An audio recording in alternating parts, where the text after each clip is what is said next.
rapidement, il faudrait que je t'ai envoyé la biographie du docteur Clérismé qui a 37 ans d'expérience, parce que là, j'ai tellement de fenêtres ouvertes. Est-ce que tu peux la présenter pour moi? Est-ce qu'il y aurait d'autres questions rapidement en attendant, ou bien Rosie pourrait nous entretenir 2 secondes? Mais je suis prêt déjà. Ah bah, Si vas-y. Rosie n'est pas prête. OK, d'accord. Le docteur Roosevelt Clérismé est un psychiatre certifié avec plus de 37 ans d'expérience de la pratique hospitalière dans l'État de New York. Il a obtenu son diplôme de médecine de l'Université d'Haïti et a effectué sa résidence en psychiatrie au Mars and Klein Psychiatric Center à Port-au-Prince, Haïti, avant de partir à New York en 1979. Il a terminé sa formation en psychiatrie générale au Creedmoor programme de résidence en Colombie et a effectué sa bourse en psychiatrie gériatrice à SUNY Downstate. Cette exposition à des institutions publiques et privées l'a préparé à servir des patients de statuts socio-économiques différents.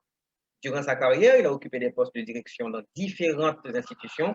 Il a notamment été directeur médical associé au Creedmoor Psychiatric Center, président associé de l'hôpital Jamaica, directeur des services gériatriques du réseau Médicis,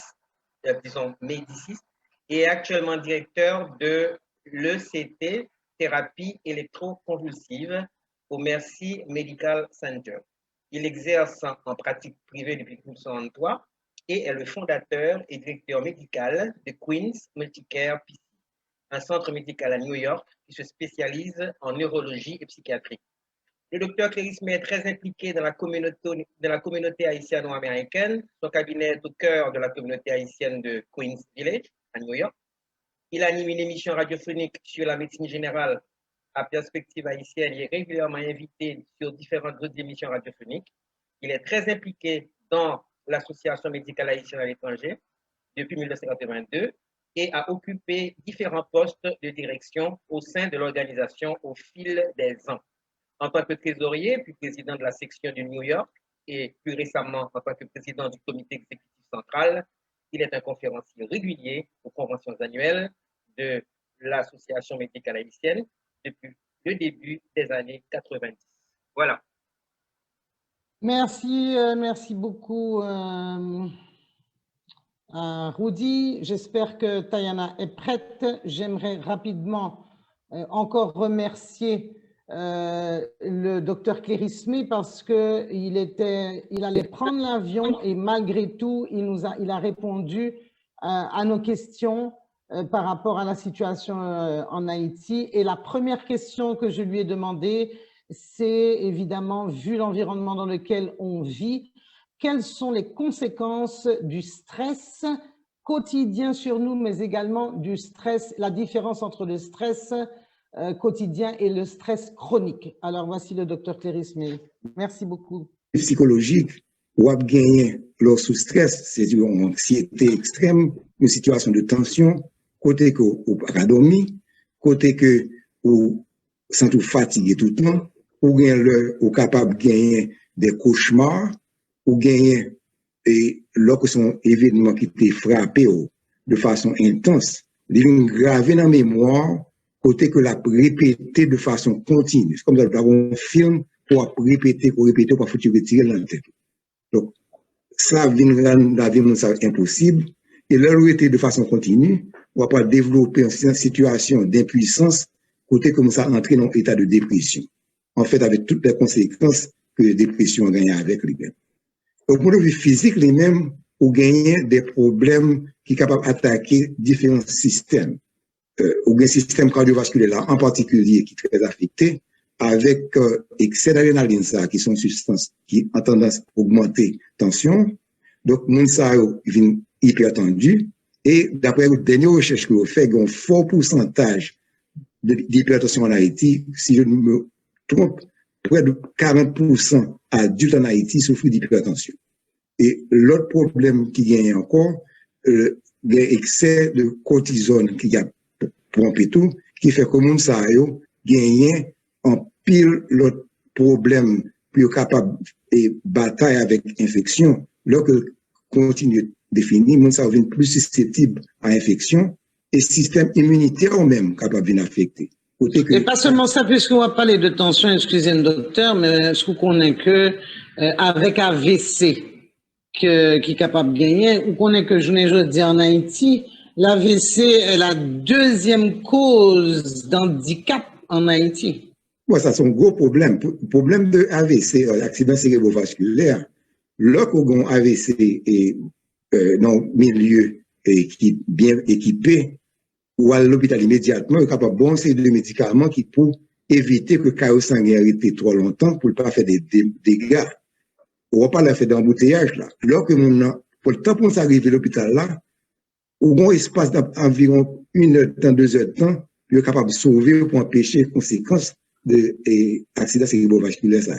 Mais lorsque on s'est bloqué dans l'embouteillage, là, l'hôpital là, définitivement déjà trop tard, on vient de gagner des conséquences de paralysie, apoplexie, perte de différentes fonctions, ça dépend de qui zone que stroke là ou encore apoplexie affectée.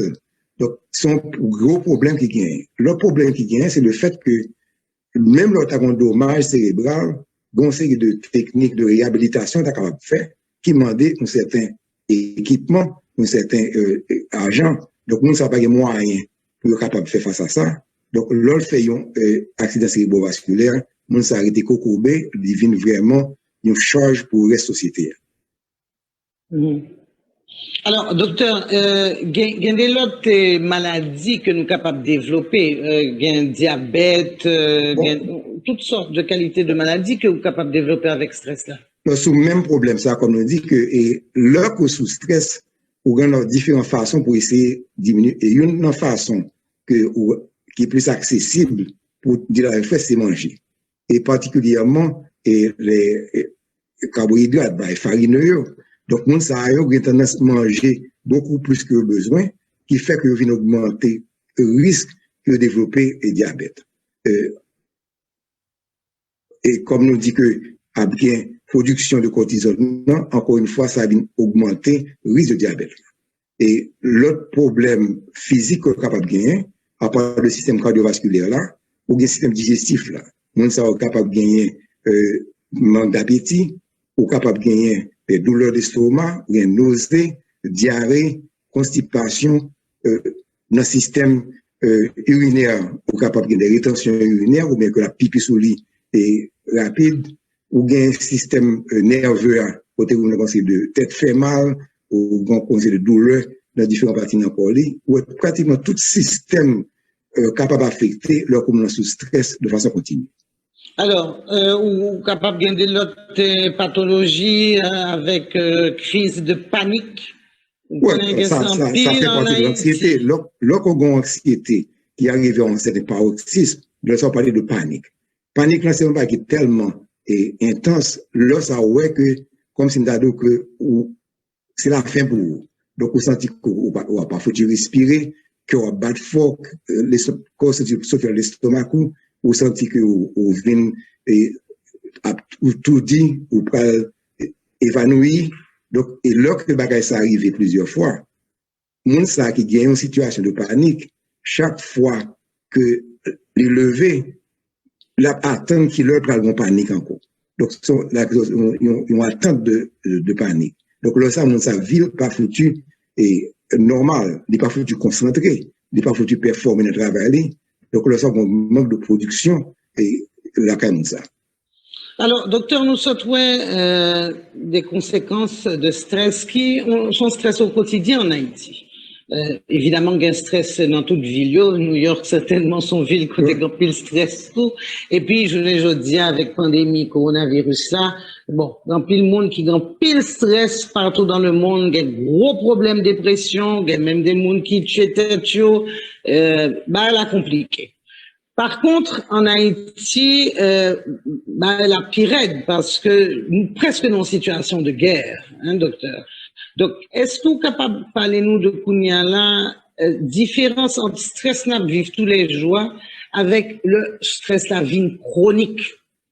Quelles conséquences ont stress chronique? C'est-à-dire que non seulement il est là, mais il a été là pour tout le temps, mon Dieu, sous stress. En fait, lorsqu'on fait une situation de stress, vous mentionnez aux États-Unis, dans les pays développés, ou capable qu'on stress, mais lorsqu'on a une façon pour contrebalancer, ou qu'on a une journée de stress, mais là, arrive la caillou, ou qu'on est rentré la caillou, c'est dans un petit paradis pour courir, ou qu'on a paix d'esprit, ou capable de gagner une série de distractions qu'on gagne. Alors que le monde, ça qui en Haïti, les vignes tournent de stress là, même dans la caille, il n'a pas senti en paix. Il n'est pas comme ça qu'à briver. Donc, il n'est pas foutu dormir. Donc, c'est un qui continue, donc, qui fait que, et impact, on stress gagné, lorsque vous n'avez aucun genre de débouché pour contrebalancer les conséquences sont beaucoup plus graves. Nous parlons de problèmes émotionnels, on parle de problèmes physiques. Donc, au lieu que vous allez retourner, vous venez rester là de façon continue.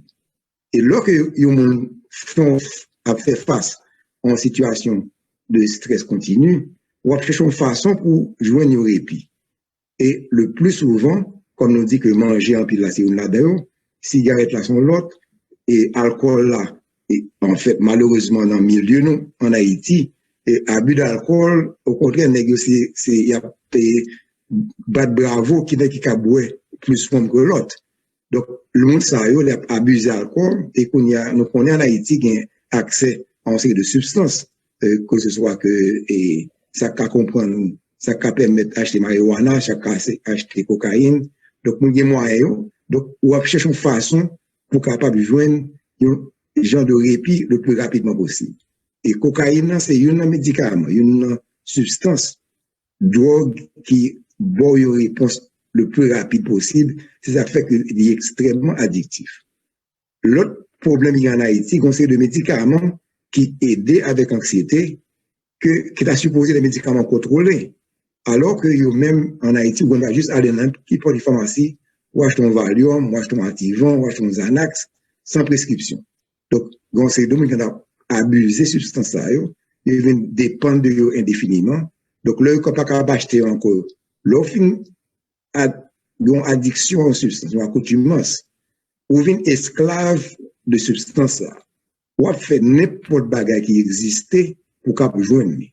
Et si vous n'êtes pas capable de gagner moyen économique pour l'acheter, donc on va chercher une façon pour voler, on va faire assassinat, on va faire kidnapping, et ça ne peut pas étonner qu'il y ait une corrélation entre le genre de crimes qui sont en Haïti et abus de substances. Mais est-ce que vous questionnez aujourd'hui, par exemple, en Haïti, ou est-ce que l'environnement a favorisé l'émergence de tueurs en série, de psychopathes, de toutes sortes de qualités criminelles? Donc, c'est sûr qu'on a trouver une culture. Lorsqu'on va répéter, il vient entrer dans la culture, on n'a pas ni. Il vient entrer dans la normalité, donc, ou pour un monde qui, par exemple, qui pas jamais gagné 100 gouttes de la banque, voire pour $100,000, qui a travaillé pendant, faut économiser $100, faut qu'on travaille pendant peut-être 2-3 mois. Voilà que qu'on a juste, alors il va venir tout le monde, il fait mon famille, il faut $100,000 bali. Donc, ça, il doit acheter n'importe quelle machine que vous voulez, il met une vie de luxe. Donc, l'autre 100,000 qui est à côté, qui va être ça brusquement, il met une vie à l'aise. Donc, pour que ça pour lui-même, pour la part de travail, des jours et des années pour qu'il joue un sens plutôt là, ça. Donc, l'entrée dans la culture, ok, next a un complet qui te prend la main. Oui, mais justement, docteur, d'après au même côté culture, ça a sorti parce que Haïtien, moi-même, je ne finirai mais le mounio dit, ah oui, mounio pauvre, donc, parce que Haïtien était toujours pauvre, il n'y a pas de gens de qualité crime, ça, yo. Donc, oui. D'où est-ce que ça sort? Est-ce que vous pensez tout que déporter, viennent importer qualité bagaille ça? Est-ce que vous croyez que le mélange des cultures, par exemple, entre les ghettos aux États-Unis et les ghettos en Haïti, viennent favoriser qualité et crime ça en Haïti? Définitivement, ça c'est un facteur extrêmement important.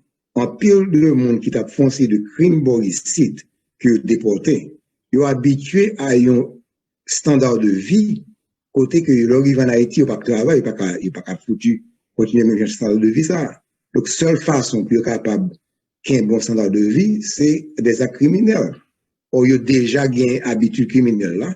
Donc, mon sayo, il y a pas infiltré et société, et côté que vient le terme répété bagayo, et des actes, côté que qu'on y a, les vient paraître normal pour la société.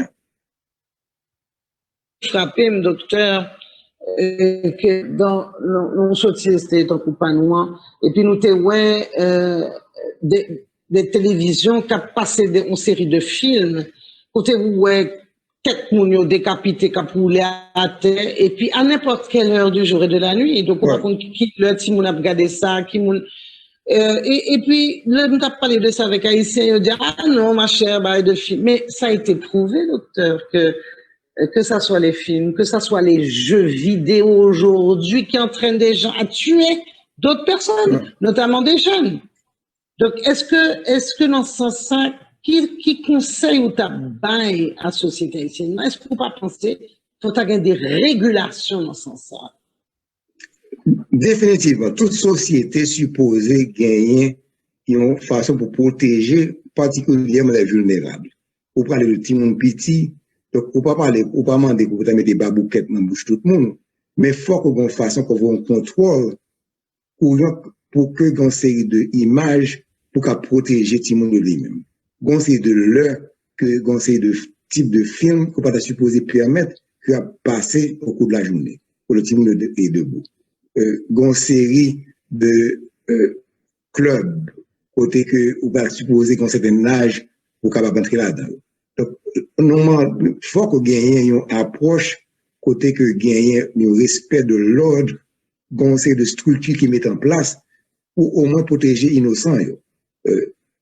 Conséquences cela aura pour l'Haïti de demain, docteur? Non, peut-être mal comprendre. Là, pas conséquences. Pas de conséquences. Oui, non, j'ai compris. J'ai compris ce que vous voulez dire. Oui. J'ai compris ce que vous voulez dire. Mais je veux insister auprès du public pour qu'ils sachent, qu'ils comprennent que, par exemple, le jeunesse l'abdou, que c'est parce que si on remplace ces personnels politiques-là, ils pourraient changer Haïti. Pas que c'est ça, non, docteur? Pas du tout. Parce que toute qualité m'ont traumatisé ça, yo.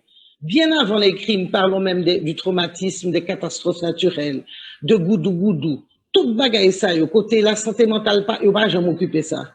Tout traumatisme ça, yo, qui a cumulé en Haïti, avec journée, je dis, les kidnappings et les crimes qui ne sont même pas punis.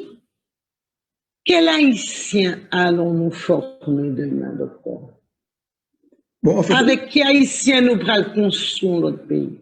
À moins qu'il y ait une série de mesures qui prennent pour que soient capables de protéger la santé mentale, côté où on senti qu'il y a un certain degré d'espace de paix d'esprit, à long terme, son bagage qui a détérioré la société, ça, avec des conséquences vraiment à long terme, que la prendre des temps pour corriger.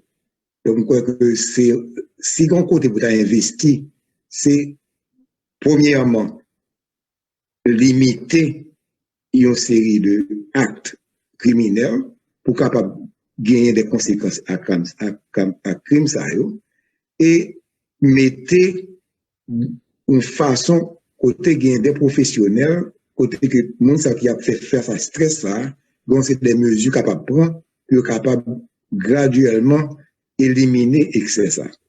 Là, on parle de stress continu, image que j'ai en tête, moi, au une chaudière qui a bouilli, une bombe qui a bouilli avec l'eau et qui a couvert.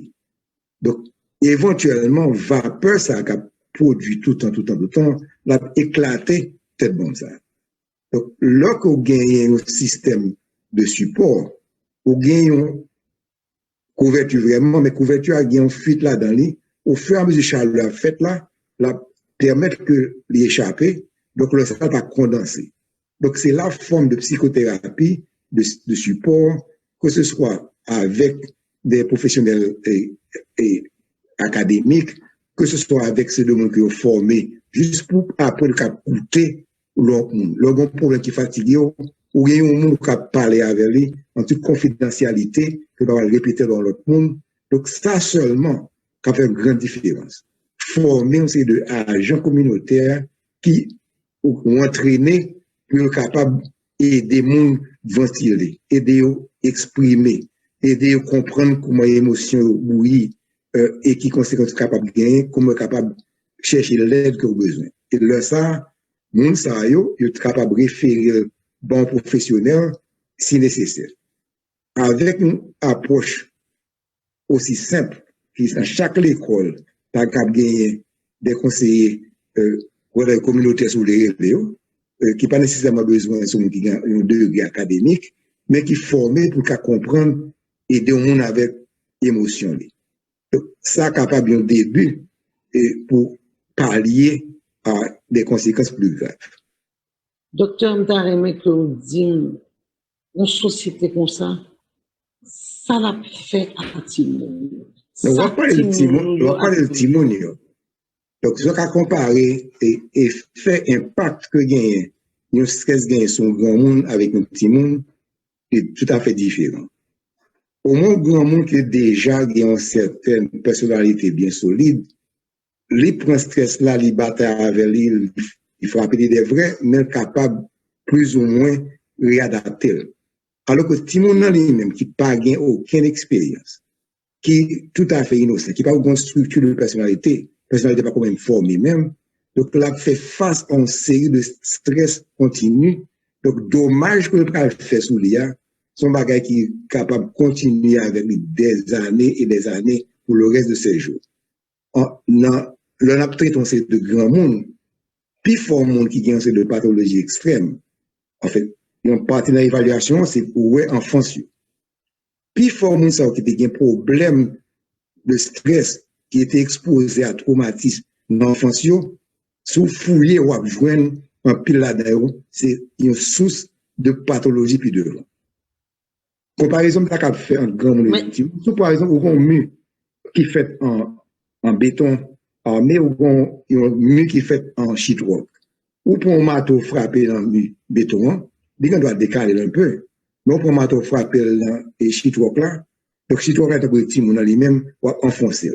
Donc, on va faire des dégâts, n'importe quel bagage qui t'a plus ou moins inoffensif pour grand monde, pour petit monde, il y a des conséquences plus graves. Et par le petit monde, même avant la naissance, lorsque une femme enceinte exposée à stress, même genre de substance, on t'a parlé que l'organisme produit, donc, déjà, programmer cerveau tout le monde ça. Bon, c'est de partie d'un cerveau qui est mal développé à cause de stress que maman a subi.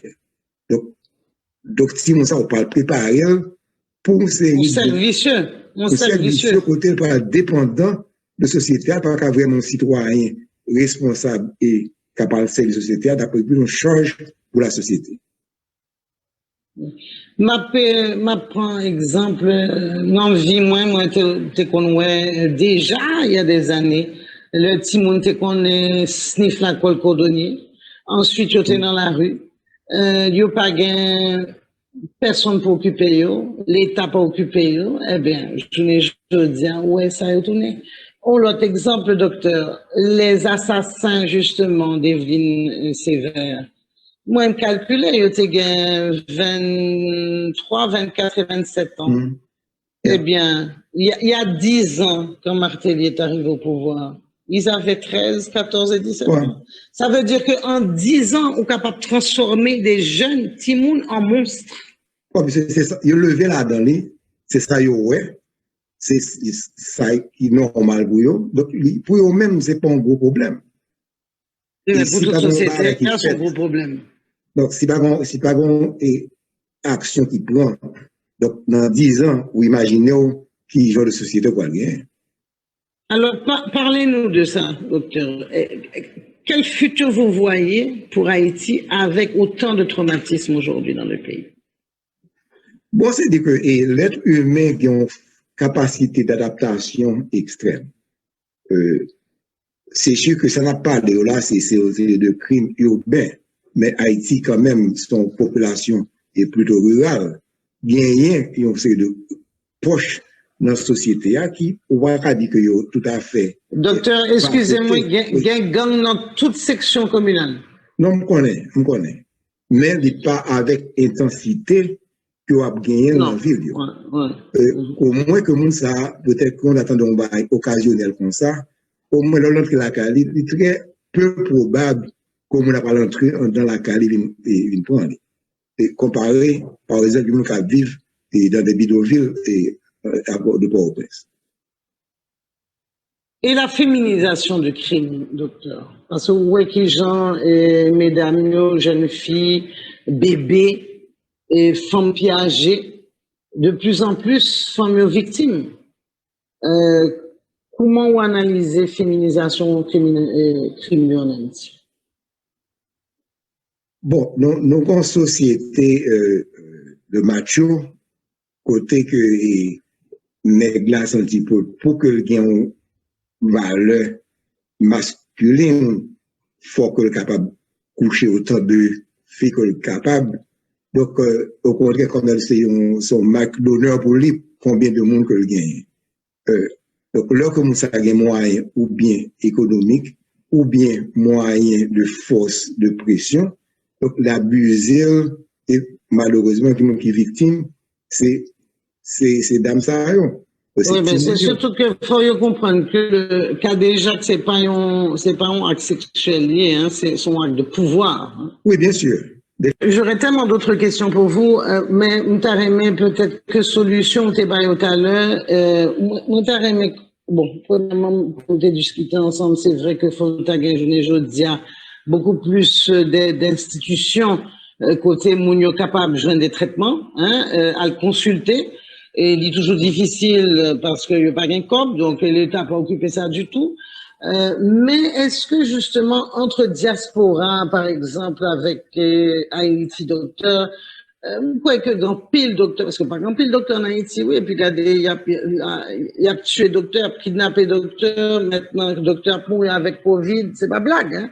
Donc, est-ce que par exemple, nous pas envisager docteur avec association des médecins haïtiens à l'étranger, pour nous mettre ensemble, pour nous, ouais, par exemple, même pour nous hotline, côté ou capable et des consultations gratuites ou un téléphone que ou capable d'offrir en Haïti, côté où tu as des Haïtiens, des docteurs haïtiens qui sont capables de parler avec des gens chaque semaine, chaque mois, pas qu'on est-ce que jamais essayé, ouais, avec collègues nous, parce qu'avec technologie, je dis, par exemple, avec Zoom, docteur, tout le monde a téléphone. Nous sommes capables de faire des séances de thérapie sans qu'on n'ait pas besoin de payer. En fait, bien content pour mentionner ça, ouais. Il y a un système, même si vous avez même pas, ouais, la difficile pour rejoindre autant de monde qui a besoin. Même quoi que, la façon qu'on fait, c'est plutôt à travers ça, ou bien doit avoir une équipe quoi formée en Haïti. Donc, supposons que tu as gagné, il y a une cinquantaine de monde, peut-être au niveau de bachelier, que au grand série de séminaires avec formation. Donc là, ça, 50 personnes, ça, on a formé l'autre 50 personnes. Donc là, ça concerne toute l'église, toute l'école, tout centre communautaire capable de gagner au monde qui a des notions élémentaires de psychologie. Donc, qu'on y a, il est capable de référer un problème plus compliqué à un monde qui est aux États-Unis, en France ou n'importe quel pays, côté que qu'on y a des services de consultation, de consultants pour ça. Mais au besoin des mondes à la base qui plus proche de reste société, côté capable à l'aise à aller faire lui-même, et mon sac à briefer, qui est plus compliqué, mais est-ce que docteur, par exemple, docteur Yonan Diaz pourrait essayer de penser à ça déjà pour essayer de faire des séances de Zoom côté à entraîner Mounio justement, des séances de formation par Zoom? Donc, il y a une série de essais qui fait déjà à former une série de monde dans ces deux zones, à petite échelle. En fait, pas plus tard que semaine lundi que nous avons une conférence avec le board de l'association médicale, côté après le système de mentorship, côté que vous capable à distance ou servir de mentor à un autre professionnel et vous capable de former et quel que soit côté que vous avez, donc que ça fait une différence. Donc si nous vulgariser une approche pareille, donc il y a suffisamment de monde qui ont une formation pour peut-être porter des premiers soins. C'est à qu'on parle au point de vue physique, ou des secouristes au point de vue physique. Donc, secouriste, là, il est capable d'aider sur un grand pied cassé, il est capable de mettre si mon cap c'est capable de bloquer ça. Même si on a un secouriste au point de vue physique, là, ou tu as formé des secouristes mentaux. Donc, comme ça, donc, mon que à la campagne, que dans le ghetto, leur grand problème, ils connaissent au grand proche, qui est capable au moins de battre le premier soin. En tout cas, docteur, merci infiniment de nous dépasser tant longtemps, même si on est que il faudrait faire une autre conférence. Mais docteur, en tout cas, tout en vous remerciant encore infiniment de votre participation, moi, t'as aimé Mando, qui dernier mot ou t'as gagné jeudi, à ça, penser que nous besoin pour sentimental en Haïti. Bon, moi, j'étais ferme et convaincu que Haïti gagnait.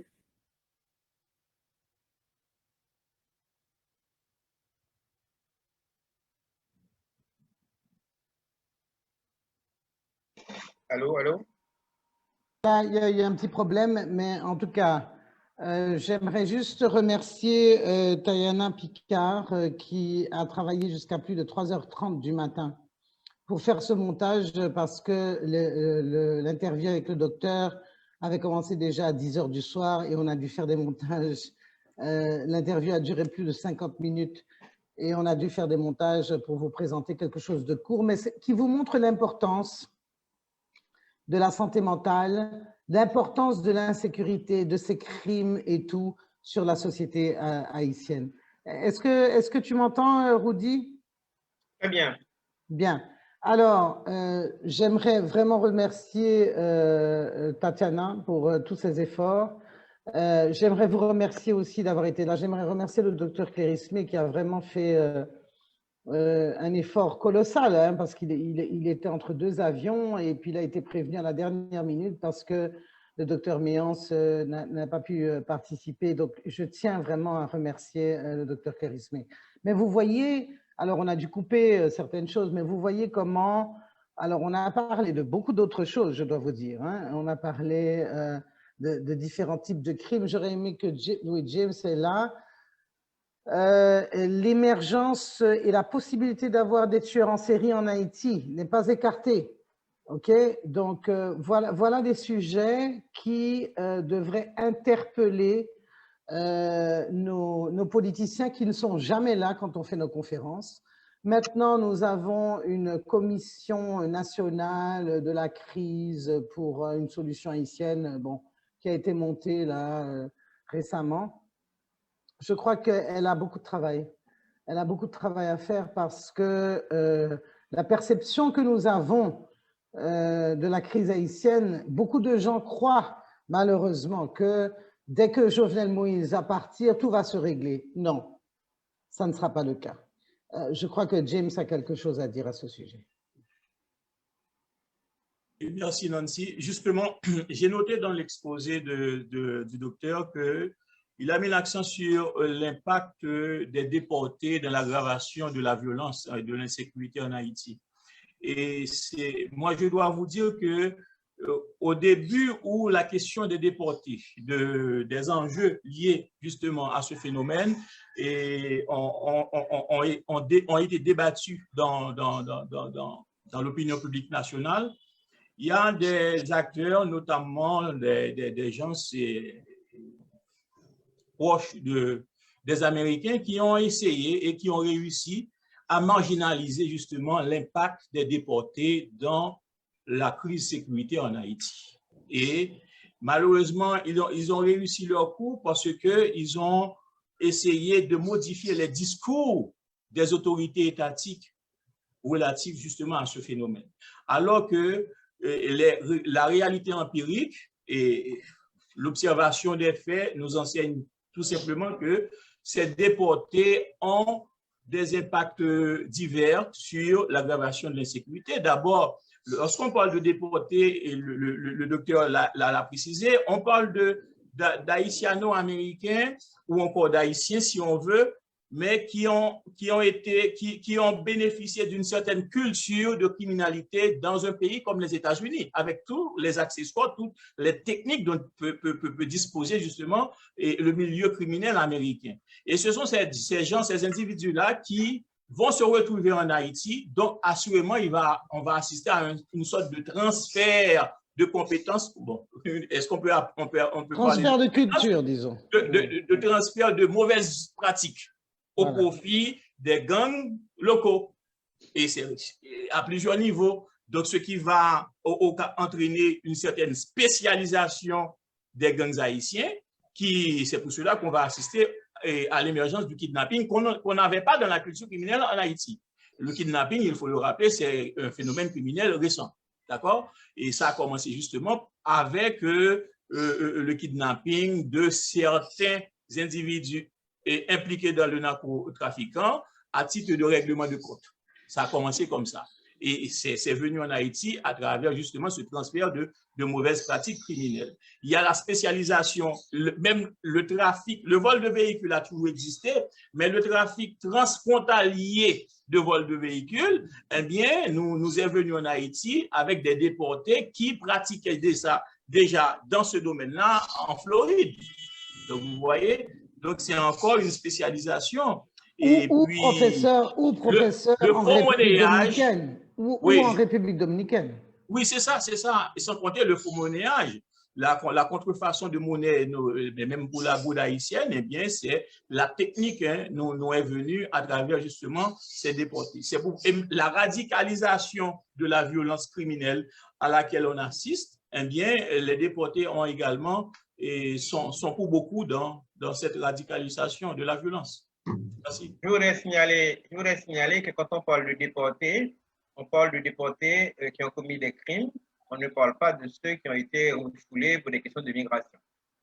Oui, évidemment, il faut bien préciser cela. Même lorsque il y a certains déportés qui ont été refoulés dont leur dossier indique qu'ils sont refoulés pour des actions criminelles, mais il faut voir que la définition donnée par les Américains à certaines infractions considérées comme étant crime aux États-Unis, ce n'est pas la même définition qui est donnée dans la législation haïtienne. Par exemple, violence conjugale, et eh bien, le concerné sera carrément accusé de criminel.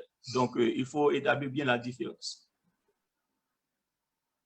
Bien, alors, avant de vous remercier de terminer, j'aimerais vous dire que tout le monde a la possibilité maintenant d'intervenir. Vous n'avez qu'à ouvrir vos micros si vous avez des dernières questions. Comme je vous l'ai dit, donc vous pouvez vous préparer. Comme je vous l'ai dit aussi, je pense que, je ne sais pas ce que Rudy en pense, mais je crois qu'il faudrait une autre conférence sur les conséquences de cet environnement sur la santé mentale haïtienne, parce que dire, comme les jeunes le disent aujourd'hui, qu'il suffit de remplacer le personnel politique pour changer le pays, franchement, toutes les données vont contre cette pensée. Les problèmes sont beaucoup plus profonds et beaucoup plus graves. Donc, il faut prendre le temps de les examiner, il faut prendre le temps de les analyser pour pouvoir construire l'Haïti d'après Jovenel Moïse. Et c'est dans ce sens-là que nous avons fait nos conférences. Je vous rappelle aussi que la finalité de ces conférences, c'était de rassembler une cinquantaine de personnes de la diaspora et d'Haïti pour constituer un think tank pour penser à l'Haïti des 10 prochaines années ou des 30 prochaines années. Je ne me fais aucune illusion, mesdames et messieurs, qu'on ne pourra pas réunir ces gens-là. Parce que tout le monde, malheureusement, en Haïti, ne pense pas au bien commun, ils ne pensent qu'à eux-mêmes. Chacun veut faire son affaire Et c'est bien malheureux parce que c'est à cause de cela aussi. C'est à cause de cette division qu'on n'arrive pas à trouver une solution commune. Chacun défend ses intérêts au lieu de défendre les intérêts d'un pays. Et c'est ce qui fait cette tragédie. Mais on se refuse aussi à dire que Haïti est maudite comme certaines voix internationales ou médias internationaux le prétendent. Haïti n'est pas maudite. Ok, Haïti, d'abord, a une histoire, on l'a vu lors de notre dernière conférence, qui a fait que tout a été fait contre Haïti. Que ça soit, d'ailleurs, l'ANEC peut-être pourrait glisser un mot sur son combat avec l'esclavage, parce qu'aujourd'hui, l'esclavage est à la une de l'attention internationale. On est en train de revenir un petit peu sur les conséquences de cet esclavage, sur également comment enfin payer les pays qui ont payé cet esclavage. Et surtout, ce qui est regrettable, c'est qu'on s'occupe tellement de politique, et quelle politique, qu'on en oublie notre rôle en tant que première République noire.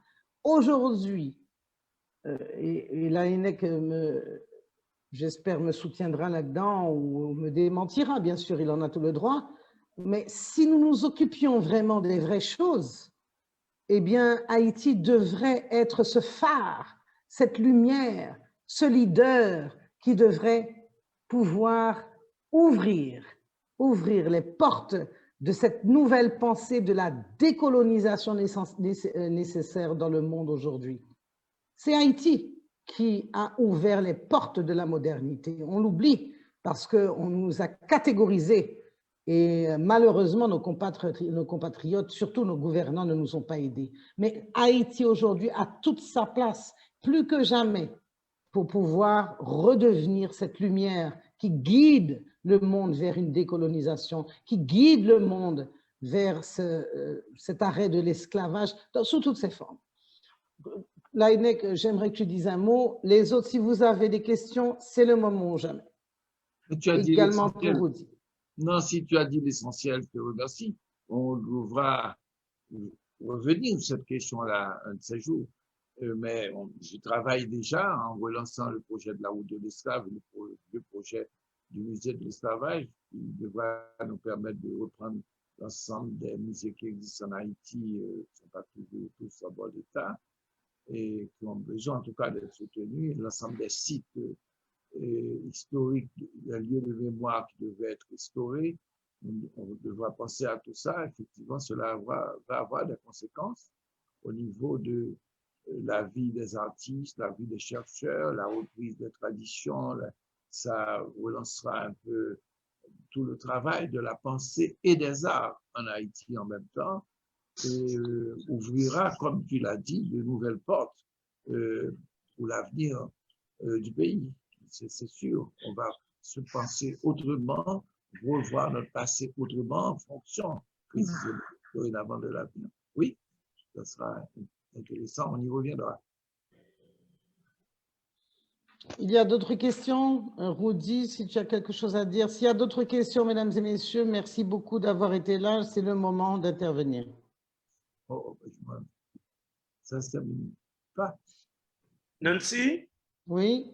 Oui, c'est M. Mario. Non, je n'ai pas de question, mais je voulais terminer pour dire, alors, pas pour répondre à Johnson et Lafortune qui a fait à l'Observatoire haïtien des crimes contre l'humanité une suggestion, c'est-à-dire d'engager des discussions avec des États ayant des compétences nationales et internationales universelles. Et je voulais dire, oui, c'est la raison d'être du rapport. C'est entamer des discussions, et pas avec ces États qui ont des juridictions universelles, mais avec d'autres organisations, tous ceux qui peuvent ou celles qui peuvent aider à, généralement, je pense que RNDDH et Fondation J'éclairé, ces organisations ont documenté ces crimes contre l'humanité, Mais maintenant, il faut la pression, parce que ces pays qui ont cette juridiction universelle, comme le Canada peut-être, mais c'est trop falsifié. Et si on prend le cas de Rwanda, par exemple, de certains dossiers qui étaient portés par devant la juridiction universelle au Canada. Donc, et aussi, ces États ne sont pas vraiment, sont les bons amis de M. Jovenel et ils supportent M. Jovenel. Donc, il revient à la société civile et nationale et internationale haïtienne de pousser la situation. C'est la raison d'être même du rapport, c'est la discussion, c'est faire avancer c'est pourquoi le rapport précise qu'en droit national, la responsabilité pénale pour des crimes contre l'humanité englobe à la fois les personnes qui ont commis des actes violents ou bien constitutifs de crimes contre l'humanité et aussi celles qui ont planifié et incité, ordonné la planification, la préparation, l'exécution des attaques ou qui, autrement, ont apporté leur aide et leur concours à cette planification, de préparation et d'exécution, etc. Donc, il nous faut le concours de tout le monde et de tous les experts et particulièrement le plaidoyer, et je pense que c'est un commencement et pour avancer vers cette histoire comme crime contre l'humanité. Donc, on est là, on attend les suggestions et on attend les concours. Et merci Nancy de nous avoir invités à participer. Merci à vous d'y avoir participé, Rudy. Oui, alors je voudrais signaler à tout le public, particulièrement tous ceux qui sont restés fidèles jusqu'au bout, pour que ça nous montre l'intérêt que vous avez pour ce que nous faisons. Et remarquez quelque chose, il n'y a pas de fatalisme dans les présentations. Toutes les présentations sont venues avec des propositions et je crois que c'est ça qui est important pour nous. L'AINEC a parlé des problèmes que nous avions et de faire attention à la banalisation du crime. James a fait un truc intéressant et c'est pour ça que Nancy tient à ce que les textes soient publiés. James nous a présenté, et l'ANEC est d'accord là-dessus, un magnifique tableau de ce qui pourrait être fait du point de vue technique et du point de vue social et économique pour répondre aux défis de l'insécurité. Donc, ce n'est pas non plus une fatalité. Cette descente aux enfers n'est pas irrémédiable. Et les organismes des droits humains, à travers Maître Mario, ont montré justement la dynamique sociale qu'il y a derrière cette mobilisation pour le droit, le respect du droit dont parlait l'ANEC au début.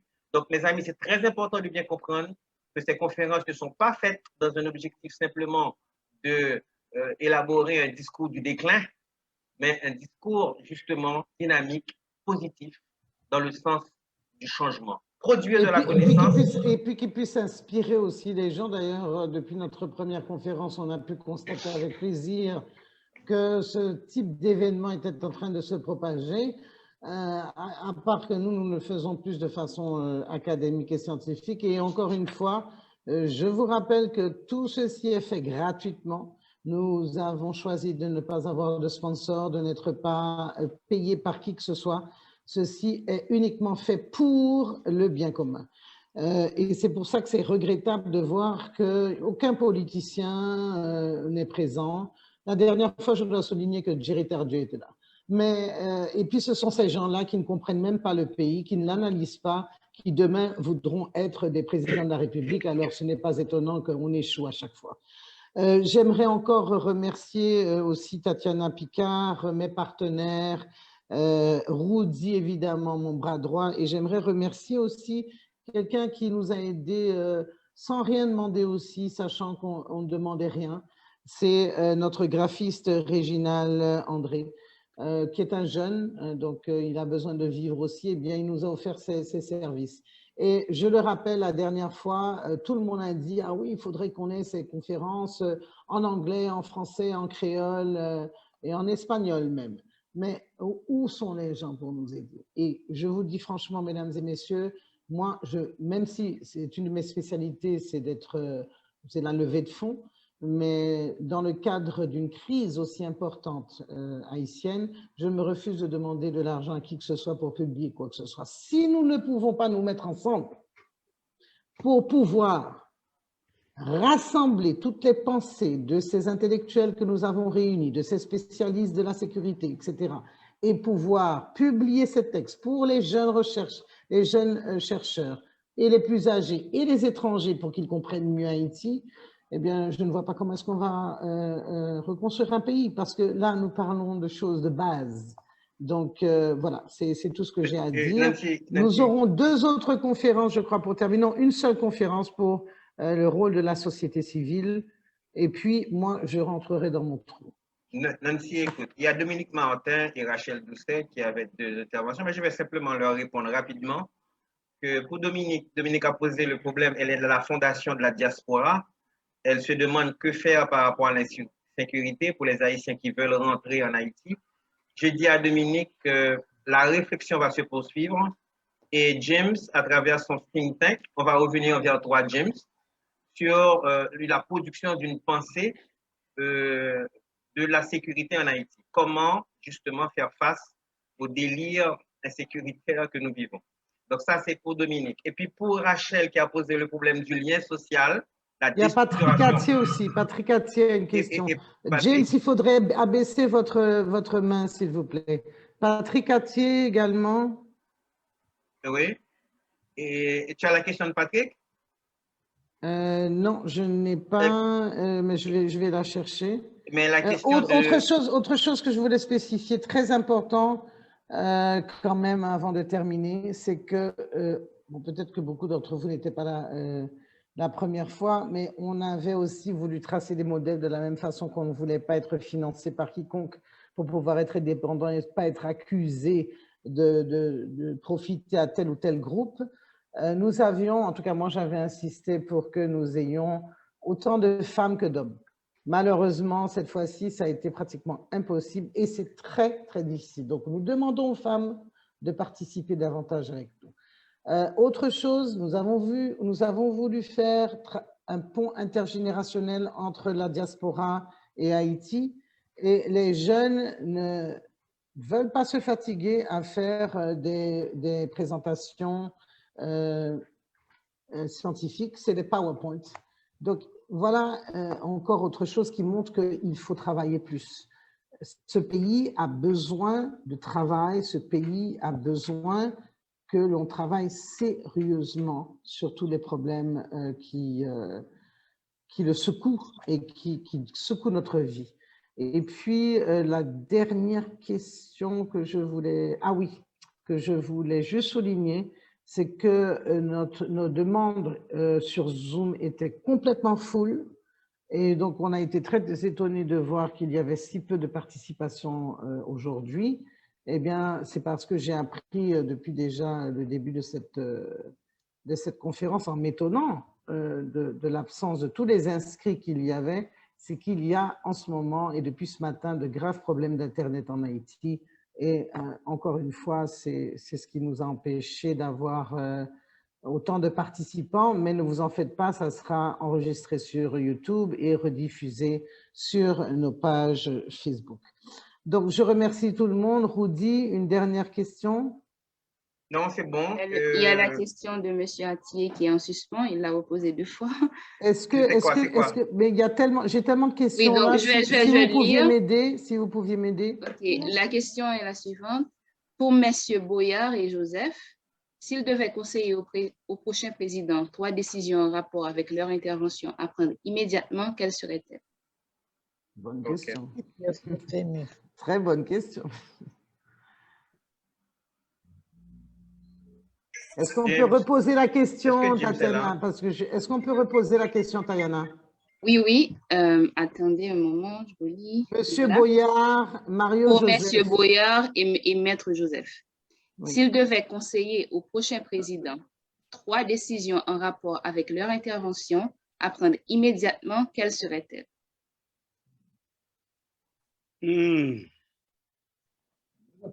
Et par rapport à notre À votre intervention, par rapport à vos interventions d'aujourd'hui. Donc, mais pour moi, est-ce que ce gouvernement va de toute manière, puisque c'est clair que M. Maître Joseph, écoutez bien. Okay, le prochain président, si vous aviez voilà. Ok. Bon, pour moi, c'est pas décision à prendre par rapport à votre intervention au prochain président. De mettre en branle, bien, d'abord d'anéantir les décrets liberticides de M. Jovenel et de mettre en branle les différents procès, comme le procès Petro-Caribé, le procès et des crimes commis et des crimes contre l'humanité, comme Mme Duchenal l'a dit, ça fait environ 12 massacres, et c'est de mettre en branle. En fait, pour mettre en branle ces procès, il faut reformater la justice haïtienne et pour pouvoir juger ou bien ces grandes atrocités. Et là, moi, je pense que ces décisions fixeront en quelque sorte ou bien aideront le peuple à prendre confiance en tout gouvernement. James Boyard. James n'est pas là. Pour ma part, oui, je suis là.